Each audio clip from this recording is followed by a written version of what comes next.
નમસ્કાર, હું અંતિમા પવાર અને હું આજે આવી છું શોર્ટ ફિલ્મ મંત્રાના મંચ પર, જે સતત 13 વર્ષથી શોર્ટ ફિલ્મની કોમ્પિટિશન કરી રહ્યું છે અને શોર્ટ ફિલ્મ મેકર્સને પ્રોત્સાહિત કરી રહ્યું છે. તો હું આજે અહીં આવી છું મારી અને અઝરની જર્નીની વાત કરવા માટે.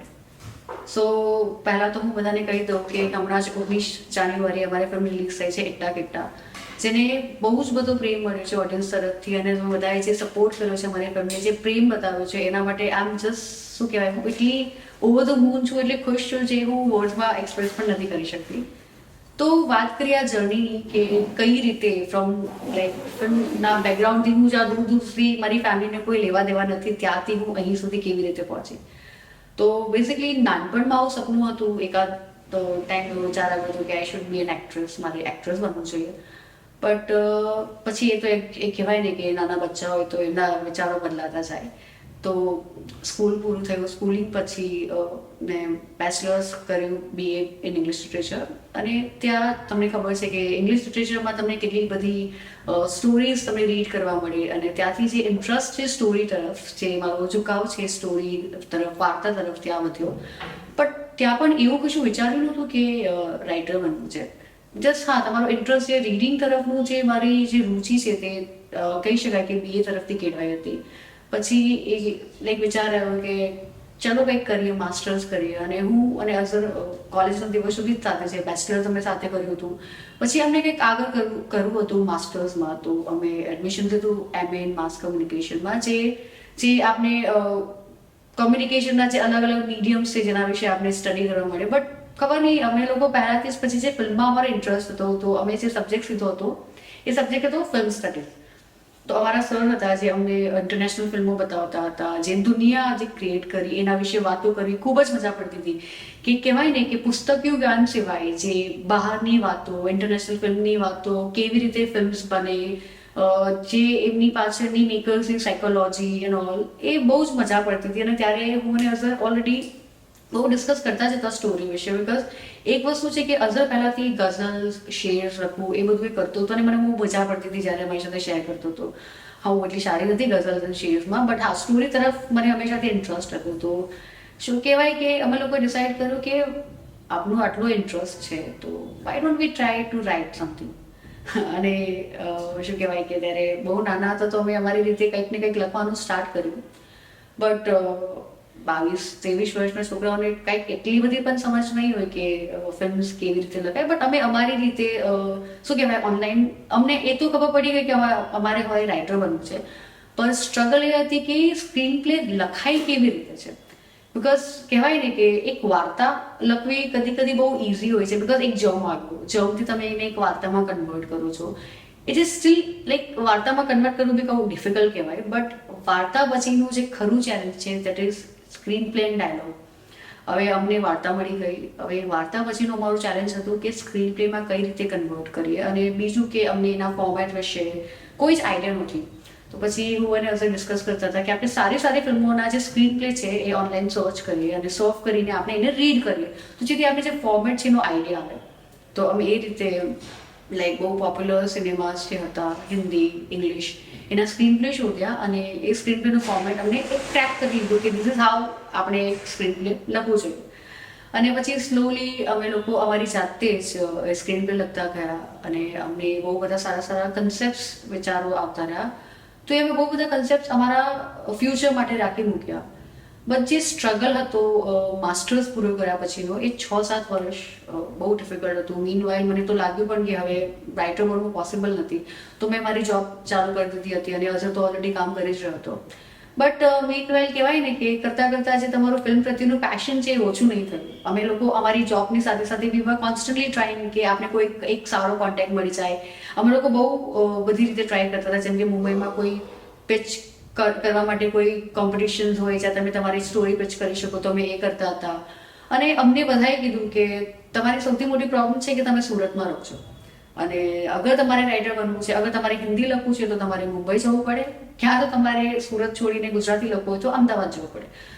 તો હું તો એક મિનિટ કન્ફ્યુઝ થઈ ગઈ અને આઈ ટોલ્ડ અઝર કે અઝર મને લાગે છે કે આપણે ખરેખર ગુજરાતી લખવું હોય તો આપણે અમદાવાદ શિફ્ટ થવું જોઈએ.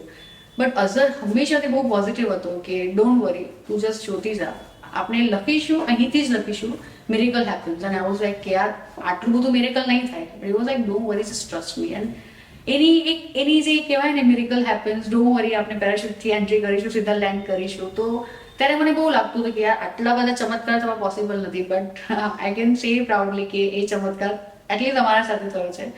તો મીનવાઇલ અમે અમારા જે કોન્ટેક્ટ્સ ડેવલપ કરતા ગયા, અને સ્ટીલ કોઈક મીનવાઇલ વચ્ચે તો એવું પણ થયું કે એકાદ પ્રોડ્યુસર આવ્યો જેને અમારો બહુ ખાસો ટાઈમ વેસ્ટ કર્યો. It was a fraud.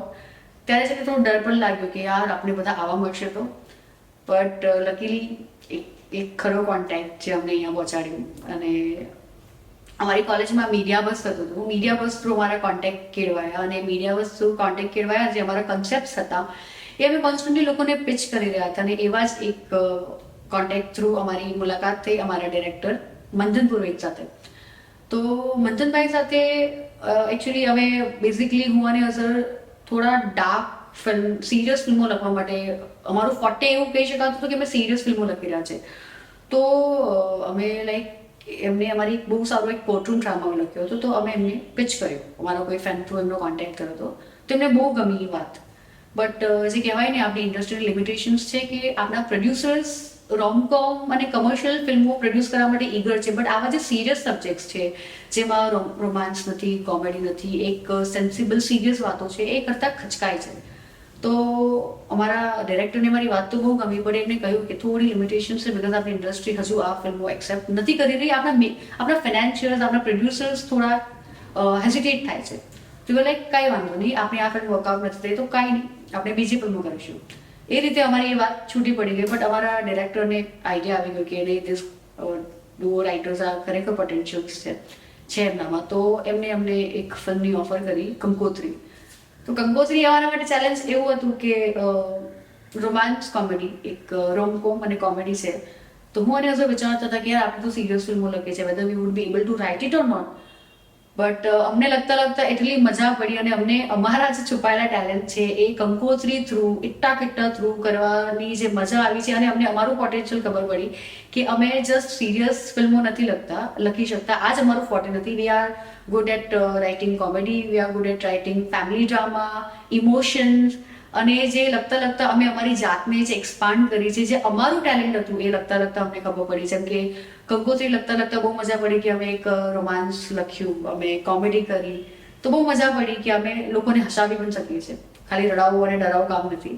પછી અમારા લખતા અમારા ડિરેક્ટર સાથે અમારી વાત થઈ, અને એમને ઇટ્ટા કિટ્ટા અમને ઓફર કરી. અને ઇટ્ટા કિટ્ટા અમને બતાવ્યું કે એમને અડોપ્શન વિશે કંઈક બનાવવું છે, અને અમે એક સ્ટોરી ફોર્મ કરી. અને લકીલી કંકોત્રી સાથે અમારી ઇટ્ટા કિટ્ટા વર્કઆઉટ થઈ. અને ઇટ્ટા કિટ્ટા વર્કઆઉટ થતાં અમે એક બીજી વેબ સિરીઝ લખી શિમારુની એપ પર છે, દેટ ઇઝ વારસો.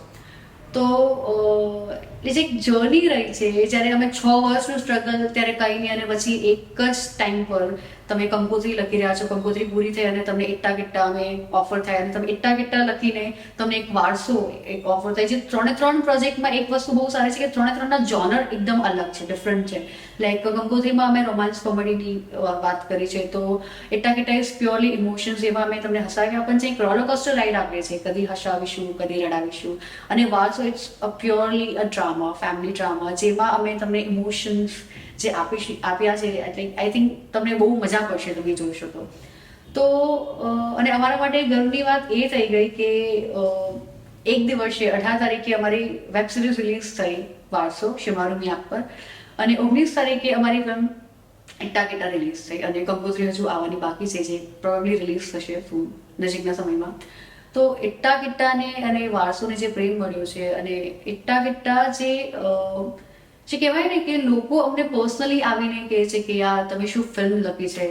અને જ્યારે તમને આવું આવીને કોઈ કહે કે તમે સુરતનું ગૌરવ છો, તો એક ફીલ થાય ને કે પ્રાઉડ મોમેન્ટ, કે the rising stars of Surat, or you are the star of Surat. જે પ્રાઉડ ફીલ થાય જ્યારે એક ટાઈમ પર તમને લોકો કહેતા હતા કે તમારે સુરત છોડવું પડશે. અને અમે અઝરની વાત માનીને જે અમે લોકો સુરત રહીને જે અમારું ફિલ્મ્સ લખવાનું નક્કી કર્યું હતું, અને જે બહાર આવ્યું છે, દેટ ઇઝ લાઈક મને હજુ હવે લાગે છે કે અઝરની વાત બહુ બરાબર હતી, મિરેકલ હેપન્સ.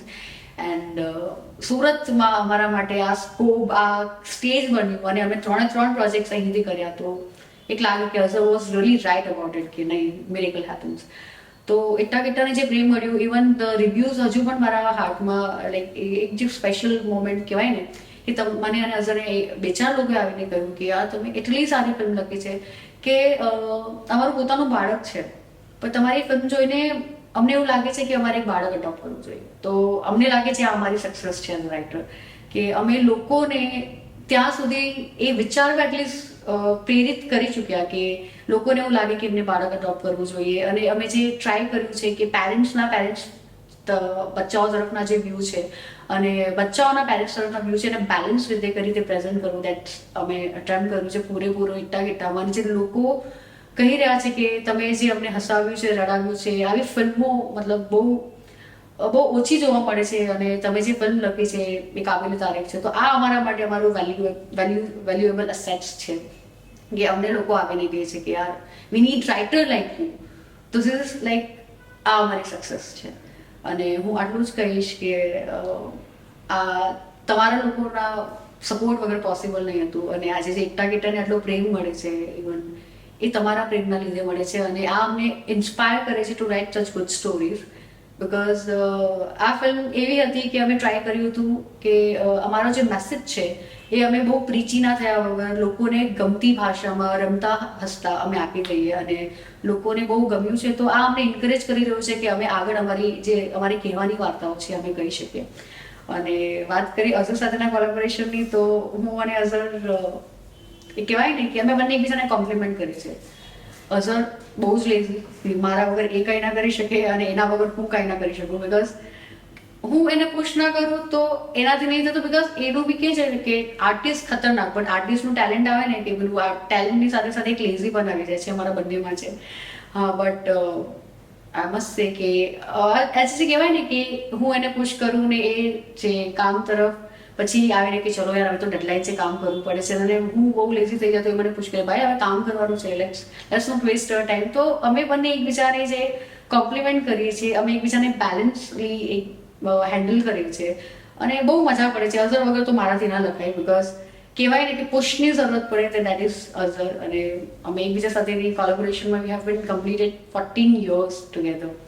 તો એક કહેવાય ને કે અમે એકબીજાને એ મારા મનની વાતો ઓળખી જાય છે કે what I expect in this film, અને મને એના મનની વાત ખબર છે કે આ શું એક્સપેક્ટ કરે છે. એટલે હું ઘણી વાર તો એવું જ થાય કે કહેવા જાય ને તો હું કહી દઉં કે ના હે આ તો બિલકુલ નહીં, અને એને ખબર છે કે ના આ તો બિલકુલ નહીં, આ બહુ ક્લીશે થઈ જાય. હું એને કહી દઉં આ બહુ ક્લીશે થઈ જાય. અને અમે અમારી વાતોમાંથી જે સ્ટોરી કાઢીએ છીએ, જે વાર્તા કાઢીએ છીએ, તો એ આઈ થિંક અમારા બંનેનું જે હાર્ડવર્ક છે આઈ થિંક એ તમને જોવા મળશે એકતા કિટ્ટા, વારસો અને કંકોત્રીમાં. અને એ સિવાય અમે જોઈએ છીએ કે અમે અમારી ફિલ્મમાં સ્ટીરિયોટાઇપ ના થઈ જઈએ. We want to explore every genre.